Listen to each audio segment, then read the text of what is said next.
بسم اللہ الرحمن الرحیم۔ شروع اللہ کے بابرکت نام سے جو بڑا مہربان اور نہایت رحم فرمانے والا ہے۔ تمام دیکھنے اور سننے والوں کو السلام علیکم۔ حضرت آدم علیہ السلام سے پہلے اس دنیا میں کیا تھا؟ محترم ناظرین، حضرت آدم علیہ السلام سے پہلے اس دنیا میں کیا تھا اور کون سی مخلوق اس دنیا کے اندر آباد تھی؟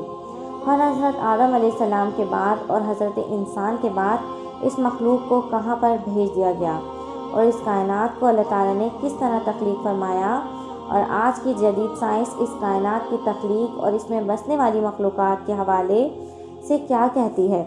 محترم ناظرین، آج کی اس ویڈیو میں ہم انہی سوالات کے جوابات قرآن اور حدیث کی روشنی میں بتائیں گے۔ لہٰذا آپ سے گزارش ہے، اگر چینل کو سبسکرائب نہیں کیا ہے تو کر لیں اور ساتھ میں نہ بجنے والی گھنٹی کو بھی دبا دیں۔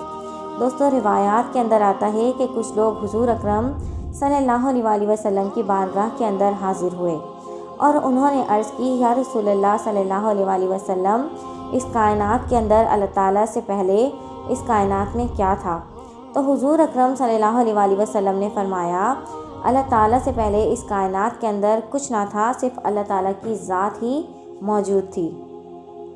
چنانچہ اس وقت اللہ تعالیٰ کا عرش پانی پر تھا۔ پھر اللہ تعالیٰ نے اس کائنات کو تخلیق فرمایا۔ چنانچہ آج کے جدید تخلیق کار اور ماہرین سائنس بیان کرتے ہیں کہ سب سے پہلے اس کائنات کے اوپر ڈائناسور کو آباد کیا گیا تھا، جنہوں نے کئی ہزاروں سالوں تک اس دنیا پر اپنی حکومت قائم رکھی، جبکہ بعض ماہرین کا یہ بھی ماننا ہے کہ یہاں پر انسان کی آمد سے پہلے ایک انسانوں جیسی ہی مخلوق آباد رہتی تھی، جس کو انسانوں کے آنے سے پہلے اس کو ختم کر دیا گیا۔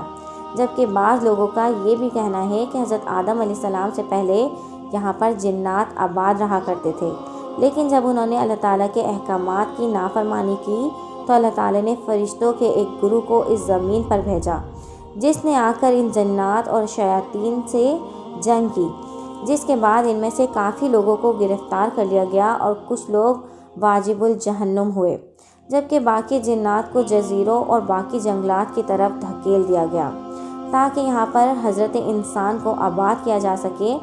محترم ناظرین، آج کے اس جدید سائنس اور ماہرین اور مفسرین یہ بیان کرتے ہیں کہ حضرت انسان کو اس زمین پر بھیجا گیا تو ان کی بڑھتی ہوئی آبادی کی وجہ سے کافی ساری مخلوقات اس دنیا سے ختم ہو گئیں، جبکہ ان مخلوقات میں سے کچھ مخلوق ایسی بھی تھیں جو کہ حضرت انسان کے آنے سے پہلے ہی ختم کر دی گئیں۔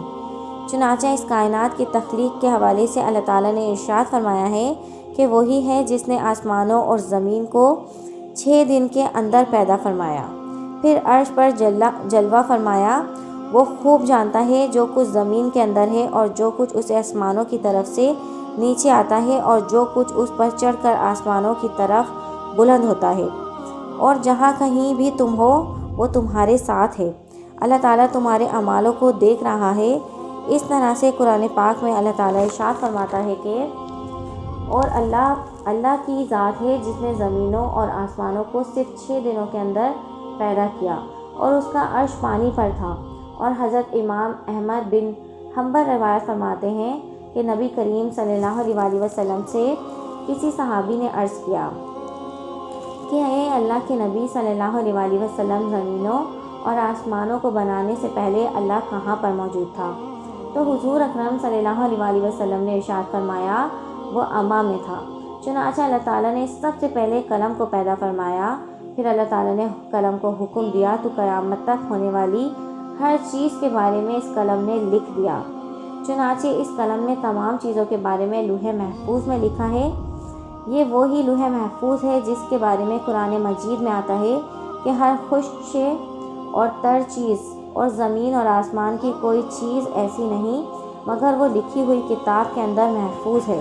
ناظرین، بخاری شریف میں آتا ہے کہ یمن سے ایک قافلہ آپ صلی اللہ علیہ وسلم کے پاس آیا اور انہوں نے کہا، اے اللہ کے نبی حضرت محمد صلی اللہ علیہ وسلم، ہم سب آپ کے پاس دین کی تعلیم حاصل کرنے کے لیے حاضر ہوئے ہیں۔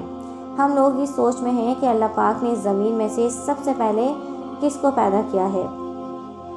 تو نبی کریم صلی اللہ علیہ وسلم نے ارشاد فرمایا کہ سب سے پہلے تو صرف اللہ تعالیٰ کی ہی ذات موجود تھی اور اللہ تعالیٰ کے علاوہ کچھ نہ تھا۔ چنانچہ اللہ تعالیٰ کا عرش پانی پر تھا۔ پھر اللہ تعالیٰ نے قلم کو بنایا اور اس کو حکم دیا کہ لوح محفوظ پر ہر شے کو لکھ دے۔ قلم نے اللہ تعالیٰ کے حکم کی تعمیل کی۔ پھر زمینوں اور آسمانوں کو اللہ تعالیٰ نے پیدا کیا، یعنی سب سے پہلے، پھر اس کے بعد قلم، پھر قلم سے شے کو لکھ کر محفوظ کیا گیا۔ علماء کرام فرماتے ہیں کہ قلم کے بعد لوح محفوظ کو بنایا گیا، پھر قلم نے اللہ کے حکم سے ہر شے کو لوح محفوظ پر لکھ دیا۔ اس کے بعد آسمان اور زمین کو بنایا گیا۔ اور حضرت ابو ہریرہ رضی اللہ تعالیٰ عنہ سے مروی ہے کہ اللہ کے آخری نبی حضرت محمد صلی اللہ علیہ وسلم نے میرا ہاتھ پکڑا اور میرے ہاتھ پکڑ کر ارشاد فرمایا، اے ابو ہریرہ، خدا نے ہفتے کے دن مٹی کو بنایا اور زمینوں اور پہاڑوں کو اتوار کے دن پیدا فرمایا، اور پیر کے دن شجرہ اور منگل کے دن مشکلات، بیماریاں، جراثیم اور تکلیفیں پیدا فرمائیں، اور بروز بدھ نور کو پیدا فرمایا، اور جمعرات والے دن 4 پیروں والے جانوروں کو پیدا فرمایا، اور جمعۃ المبارک کو عصر اور رات کے درمیان میں فرشتوں اور جنوں اور حضرت آدم علیہ السلام کو زمین پر اتارا گیا۔ اس حدیث پاک سے معلوم ہوتا ہے کہ سب سے آخر میں اللہ تعالیٰ نے انسان کو پیدا فرمایا۔ سب سے پہلے انسانوں میں سے حضرت آدم علیہ السلام کو پیدا فرمایا۔ حضرت آدم علیہ السلام کو پیدا کرنے سے پہلے فرشتے اور جنات کو پیدا کیا گیا۔ فرشتوں کے رہنے سہنے کی جگہ آسمان ہے۔ چنانچہ قرآن مجید میں اللہ تعالیٰ ارشاد فرماتا ہے، قریب ہے کہ آسمان اپنے اوپر پھٹ جائے اور فرشتے اپنے رب کی عبادت میں مشغول ہوں گے اور زمین والوں کے لیے استغفار کر رہے ہوں گے۔ خبردار، اللہ تعالیٰ معاف کرنے والا اور رحم کرنے والا ہے۔ حضرت عائشہ رضی اللہ تعالیٰ عنہ سے مروی ہے کہ اللہ تعالیٰ نے نبی کریم صلی اللہ علیہ وسلم سے ارشاد فرمایا کہ فرشتوں کو نور سے، جنوں کو آگ سے اور حضرت آدم علیہ السلام کو مٹی سے پیدا فرمایا گیا ہے۔ حضرت آدم علیہ السلام سے پہلے جنوں اور فرشتوں کو پیدا کیا گیا ہے۔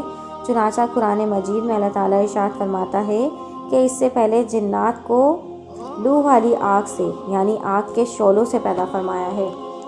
یعنی لو آگ کے بڑھتے ہوئے شعلوں کو کہتے ہیں، یعنی آگ کی جڑ سے نہیں بلکہ آگ کے کناروں کے شعلوں سے پیدا کیا گیا ہے جنات کو۔ حضرت عبداللہ بن عباس رضی اللہ تعالیٰ عنہ فرماتے ہیں کہ جنات کے رہنے کی جگہ جنگل اور پہاڑ ہیں، اور اس کے 2000 سال بعد اللہ تعالیٰ نے حضرت آدم علیہ السلام اور اماں حوا کو زمین پر اتارا۔ اس طرح انسانوں کی نسل در نسل شروع ہوئی۔ پھر اللہ تعالیٰ ایک دن قیامت برپا فرمائے گا۔ جس طرح سے یہ دنیا وجود میں آئی، اس طرح سے اس کائنات کا خاتمہ ہو جائے گا۔ اللہ تعالیٰ سے دعا ہے کہ ہم سب کا ایمان پر خاتمہ فرما اور ہمیں سیرت نبی صلی اللہ علیہ وسلم کی طرح دین حق پر چلنے کی توفیق عطا فرما، آمین یا رب العالمین۔ اگر واقعی اچھا لگا ہے تو میرے چینل کو لائک، شیئر اینڈ سبسکرائب۔ اپنے دوستوں کے ساتھ یہ واقعہ لازمی شیئر کریں۔